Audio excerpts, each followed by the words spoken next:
Hello friends, I am Aprati. Welcome back to our channel plants space.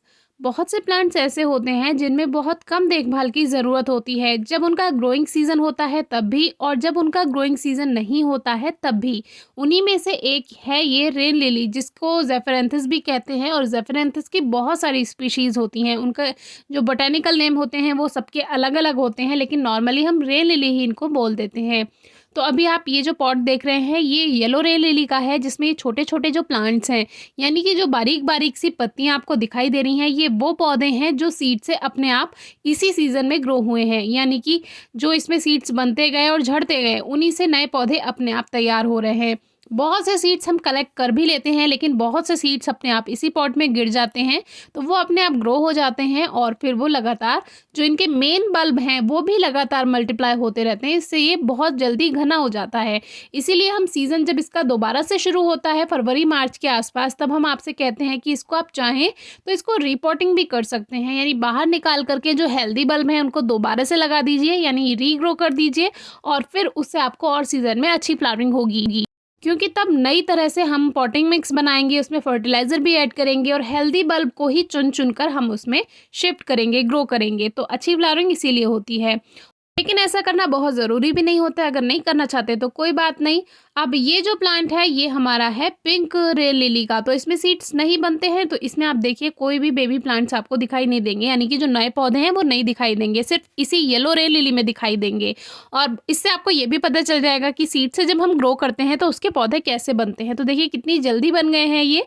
अभी rainy season में seeds गिरे होंगे और अब नवंबर चल रहा है, अभी तक देखिए कितने अच्छे से इसमें ग्रोथ हो चुकी है। और सीड से ग्रो करना भी हमने इसको बताया हुआ है। अब सर्दियाँ शुरू हो गई हैं और अब इनमें ग्रोथ नहीं होगी, स्लो ग्रोथ होगी और धीरे धीरे बिल्कुल ग्रोथ बंद हो जाएगी, फ्लावरिंग भी नहीं होगी। तो जिन भी आपके इन प्लांट्स की पत्तियां इस तरह से गिरी हुई हैं, तो उनकी आप ट्रिमिंग कर सकते हैं, क्योंकि अच्छा नहीं लगता है। कभी कभी ऐसा लगता है कि अरे बहुत ज़्यादा फैल चुका है और इस समय ग्रोथ भी नहीं है, तो इसको आप बिल्कुल इस तरह से ट्रिम कर सकते हैं बिना किसी परेशानी के। बहुत से व्यूअर्स परेशान हो जाते हैं कि अरे पत्तियां कट कर दी हैं। तो सीज़न में आप नहीं कीजिए, लेकिन बिना सीज़न के आप इस तरह से कर सकते हैं। और सीज़न में भी अगर आप करते हैं तो हमने आपको एक वीडियो में बताया था, जब पत्तियां कट करते हैं उसके बाद ही इसकी फ्लावरिंग शुरू हो जाती है एकदम से। तो वो वीडियो आपको डिस्क्रिप्शन बॉक्स में मिल जाएगी, ज़रूर चेक कीजिए। तो अभी हमने जो ये नीचे की तरफ गिरी हुई पत्तियां थी वो सभी कट कर दी। कुछ वैरायटी में ये पत्तियां गिरी हुई रहती हैं, कुछ वैरायटी में पत्तियां सीधी रहती हैं, जो कि आगे हम आपको दिखाएंगे। और कभी कभी बिना मौसम के भी रेन लिली फ्लावरिंग कर देती है। हमने आपसे भी ये बात शेयर की है, जो कि सर्दियों में हमारी रेन लिली की एक वैरायटी में फ्लावरिंग हुई थी। लेकिन मोस्टली जो रेन लिलीज होती हैं वो विंटर में फ्लावरिंग नहीं करती हैं, इस बात का आप ध्यान रखिए। अब इसकी केयर आपको सर्दियों में क्या करनी है, एक तो पानी बहुत कम देना है, और अगर आप नहीं भी देंगे तो भी चलेगा, एक उठा करके इनको साइड में रख दीजिए। पानी नहीं भी देंगे तो भी कोई फर्क नहीं पड़ेगा। जैसे हमने अपना रजनीगंधा का प्लांट आपसे शेयर किया था, पूरे सर्दियों ऐसे ही पड़ा रहा था। वो वीडियो भी आपको डिस्क्रिप्शन बॉक्स में मिल जाएगी, ज़रूर चेक कीजिए। और कुछ दिन में उस पर भी रजनीगंधा यानी ट्यूबरोज के बारे में भी आपसे वीडियो शेयर करेंगे।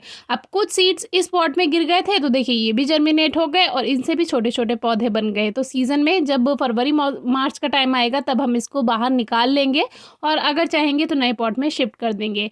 तो अभी इन सबको ट्रिम कर दिया है, कोई परेशानी की बात नहीं है। और इसको उठाकर साइड में रख देंगे, धूप की कोई रिक्वायरमेंट नहीं है, आप छाया में भी रख दें तो भी कोई फर्क नहीं पड़ेगा। अगर पॉट्स का यूज़ करना चाहते हैं तो पॉट्स में से निकाल करके इन बल्ब को आप सेव कर सकते हैं विंटर में, और फिर फरवरी मार्च में दोबारा ग्रो कर सकते हैं। इस तरह से भी आप इनको सेव कर सकते हैं। ये वैरायटी है, देखिए अभी भी इसमें एक दो फ्लावर्स आ जाते हैं और पत्तियां एकदम सीधी रहती हैं। तो इस तरह से अगर आप चाहते हैं तो इन पत्तियों वाले प्लांट्स को ऐसे ही रहने दे सकते हैं। बाकी आपका मन है, कोई क्वेरी हो तो ज़रूर पूछिएगा। Thank you.